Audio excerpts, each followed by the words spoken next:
ଜୟ ଜଗନ୍ନାଥ ସାଙ୍ଗମାନେ। ତ ଆଜି ସକାଳୁ ଉଠି ମୋତେ ବହୁତ ନିଦ ଲାଗୁଥିଲା, ମୁଁ ଗୋଡ଼ ତଡ଼ ହେଉଥିଲି। ତାପରେ ମୋତେ ଉଠାଇ ଦେଲେ ଆଉ କହିଲେ କି ପ୍ରାର୍ଥନା କର ବୋଲି। ତ ମୁଁ ମୋର ପ୍ରାର୍ଥନା କଲି। ତାପରେ ମୁଁ ମୋର ନିତ୍ୟକର୍ମ ସାରି ଆସିଲି ଡ୍ରଇଂ କରିବାକୁ। ମୁଁ ବନେଇଥିଲି ଗୋଟେ ଜହ୍ନ ଉପରେ ଥିଲା ଛୋଟ ଜାହାଜ। ତାପରେ ଆମେ ସମସ୍ତେ ବାହାରିଲୁ ୱାର୍କଆଉଟ୍ ପାଇଁ। ଏଠି ସବୁ ରାସ୍ତା ଫଙ୍ଗା ଯାଉଥିଲା। ତାପରେ ମୋତେ ବହୁତ ଜୋରସେ ନିଦ ଲାଗୁଥିଲା କିନ୍ତୁ ମୁଁ ଶୋଇପାରୁନଥିଲି। ତାପରେ ଆମ ରାସ୍ତା ବହୁତ ଖରାପ ଥିଲା, ତ ମୋତେ ନିଦ ମଧ୍ୟ ଲାଗୁନଥିଲା, ଟିକେ ଟିକେ ନିଦ ଲାଗୁଥିଲା। ତାପରେ ଗୁରୁଜୀ ମୋତେ ମୋ ସାନବେଳର ଭିଡ଼ିଓ ଗୁଡ଼ାକ ଦେଖାଉଥିଲେ। ମୁଁ ଦେଖୁଥିଲି, ଆମକୁ ବହୁତ ହସ ଲାଗୁଥିଲା ସେ ଭିଡ଼ିଓ ଗୁଡ଼ାକ ଦେଖି ଦେଖି। ଆମେ ସବୁ ଦେଖି ଦେଖି ଯାଉଥିଲୁ।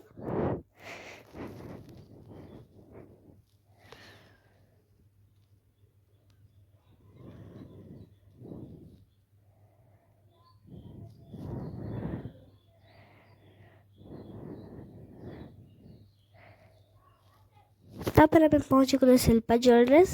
ସେଠି ଯାଇକି ମୁଁ କ'ଣ କିଣିବାର ଅଛି ଆପଣଙ୍କୁ ଦେଖେଇବି, ଚାଲନ୍ତୁ।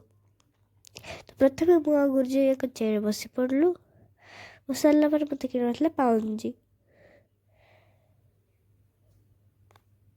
ମୁଁ ଆଣ୍ଟିଙ୍କ ପାଇଁ ଗୋଟେ ସୁନାର କାନର କିଣିଦେଲି।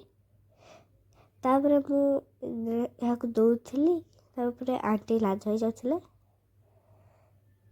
ତାପରେ ଏବେ ସମସ୍ତେ ଏଠି ଚପଲ କିଣିବା ପାଇଁ ଆସିଲୁ। ମୋତେ ଚପଲ କିଣିବାର ଥିଲା, ତ ମୁଁ ଏଠି ବସିଲି। ମୋତେ ଗୋଟେ ଆଣ୍ଟି ଚପଲ ଦେଖାଉଥିଲେ। ଫାଷ୍ଟ ଦେଲେ, ଯାହା ମୋତେ ହେଲା ନାହିଁ।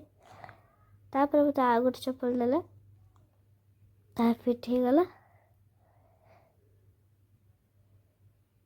ତାପରେ ଆଉ ଗୋଟେ ଦେଲେ।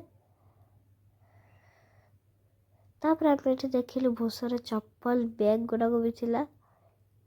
ତାପରେ ମୋତେ ଦୁଇଟା ଭିତରୁ ଏଇ ଚପଲଟି ହେଇଗଲା, ପୁରା ଫିଟ୍ ଆସିଲା, ତ ମୁଁ ଏହାକୁ ପ୍ୟାକ୍ କରିବାକୁ ଦେଇଥିଲି। ତ ସାଙ୍ଗମାନେ, ଏହାପରେ କ'ଣ ହେଲା ଆପଣମାନେ ପାର୍ଟ 2ରେ ଦେଖିପାରିବେ। ଜୟ ଜଗନ୍ନାଥ ସାଙ୍ଗମାନେ।